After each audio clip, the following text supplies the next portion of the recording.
ចាប់ដើមពីនេះឯងត្រង់សំដែ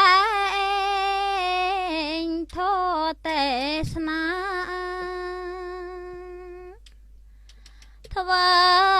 ពុតទាំងត្រិតយាអង្គវាំងសា45ពុំថយពុំបន់ធូ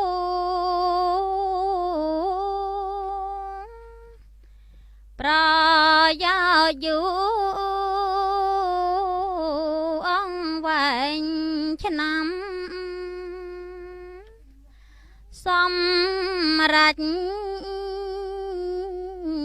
បញ្ញកម្មដល់សពសត្វទាំងភពត្រៃ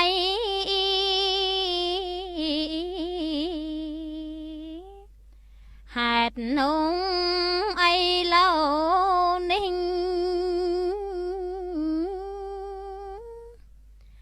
យើងខ្ញុំនេះសាទរក្រៃបបិទ្ធព្រះគុណថ្លៃសូមនិមន្តប្រោងទេសនា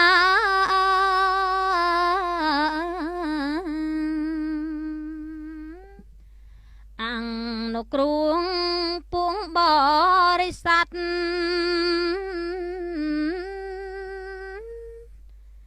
ដែលជាប់ខាត់ដោយមោហាឲ្យកើតមានបញ្ញា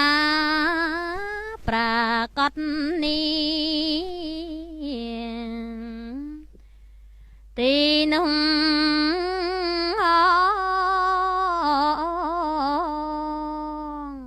សូមអនុមោទនាស្ដាប់ព្រះធម៌ទេសនា